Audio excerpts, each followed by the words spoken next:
Let's tell some stories. Now, this first story, the first bit of this story you should already know. In the same way that you know things like, don't kill people, try not to rape.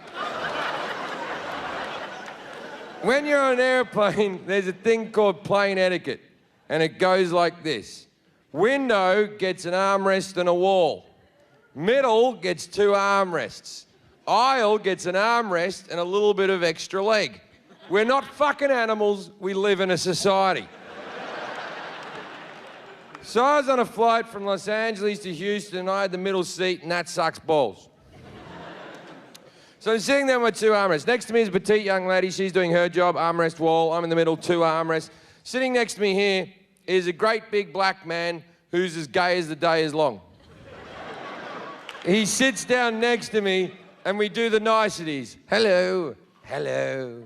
And then with no issue whatsoever, he sees my elbow there, and he just went, chock. And I went... Now, I'm pretty upset, but he's a big fucking guy, and it's a long flight. So there's no need to get into an argument. So I have that argument that you have in your head where the other person doesn't know you're having an argument.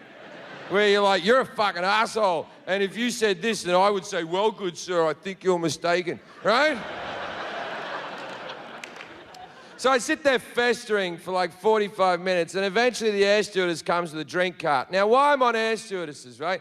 Whenever you watch a movie set in the 60s and they show air stewardesses, or an old TV show, they'd show like Pam Am or something, they always depict air stewardesses as these hot young things with a pillbox hat and a little bun and big tits and a small waist and holding a bag going, like that.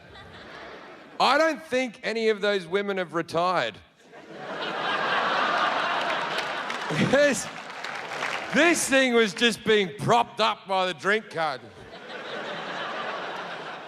50 years of recycled air had made her skin drip off her skull like the end of Raiders of the Lost Ark. She comes up, the guy reaches over for his drink and his pretzels, armrest open, bang, I'm back in. And I'm not fucking going anywhere either. He puts all of his things down in his tray and he goes to put his elbow back, but he fucking can't, can he? He can't, because there's a wall there called Jim Jeffries and he can't fucking move it, right? And he's pushing, and I'm acting like I can't feel it, like this, but casual like.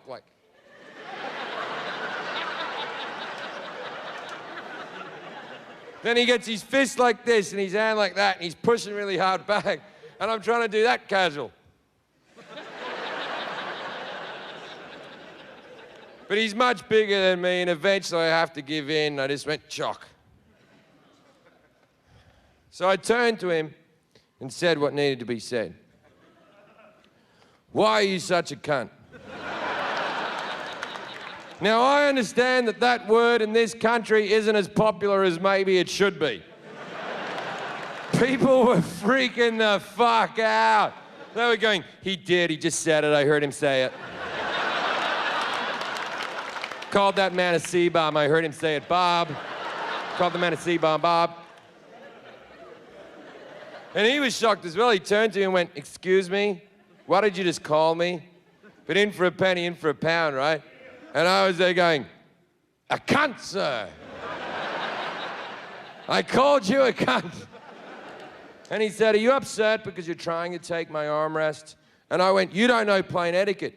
Window gets an armrest and a wall. Middle gets 2 armrests. Aisle gets an armrest and a little bit of extra leg. We're not fucking animals. We live in a society. And the people that initially hated me agreed with me like, he is right about that. That is true. That is true. We do live in a society. And he went, oh, I'm only taking the back of the armrest. You can have the rest of the armrest. And I went, you take the back, you take the whole fucking thing. No one gives a fuck about the front of the armrest. No one's ever gone, thanks for the front of the armrest. I said, it's not just that you're taking my armrest. Your elbow has come over the armrest and it's digging into my rib cage. And he said, well, maybe if you lost some weight. I know. I was gobsmacked. I didn't know what to fucking say. I just turned to her and went, "You bitchy queen." Now everyone on the plane has lost their fucking shit. The movie can fuck off, mate. No one's watching the fucking movie. I'm the entertainment now. The air stewardess comes running back on her walker. She comes up to us and she goes, "What's going on here?" And I said, "I want this fucking asshole away from me." And she said, "Sir, this is not the situation to be swearing in." I went, "Yes, it is. We're having a fight." And she went, "Well, there's no need for name calling." I called the guy bitchy queen, so I sort of get what she's saying. And I turned to her and said, "You know what? You're right. There is never a need for name calling. But as a proud gay man myself, I feel like I've earned the right to say such words, so..."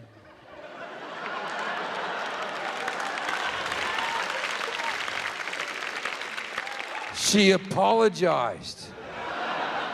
The gay guy knows I'm fucking lying. He's fagging the fuck out, just...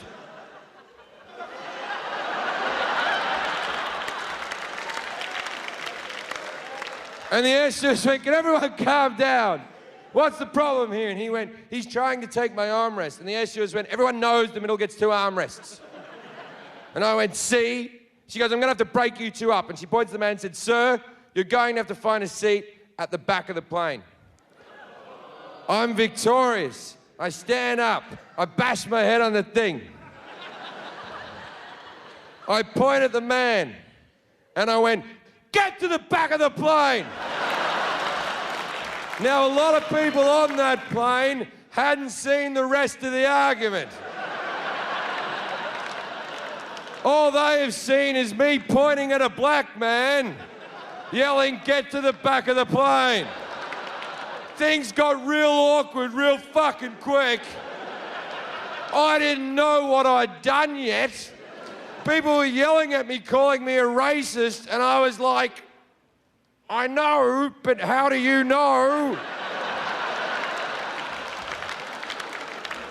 Then a guy threw a bag of peanuts at the back of my head and said, "Sit down, you limey bastard." And I was like, "That's the British. I'm Australian, you fucking racist."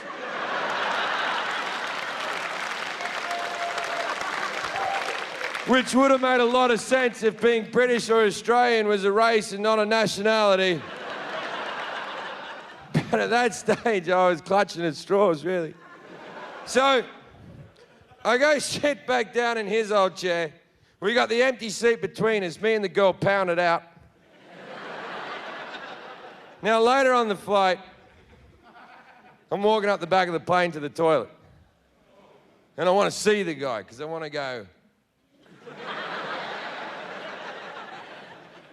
And I get all the way to the back of the plane. I don't see him anywhere. I'm about to go in the toilet, and then I see his leg around the corner. There were no more seats. This is a full flight. He's sitting in the air stewardess's landing seat that folds down with a seatbelt over the top like he's in a fucking go-kart. I put my head around the corner. I went, "No armrest here, dickhead." And the air stewardess went, "You get back to your seat." And I ran away like a child, like...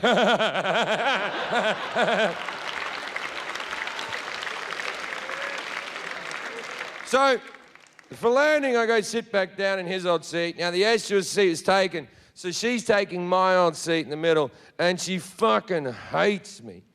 And I'm taking both armrests, fuck her.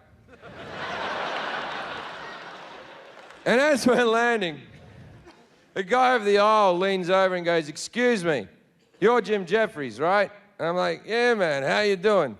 And he went, "I had no idea you were gay."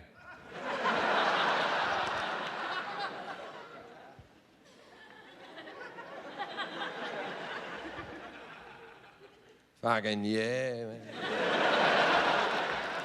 I like cock.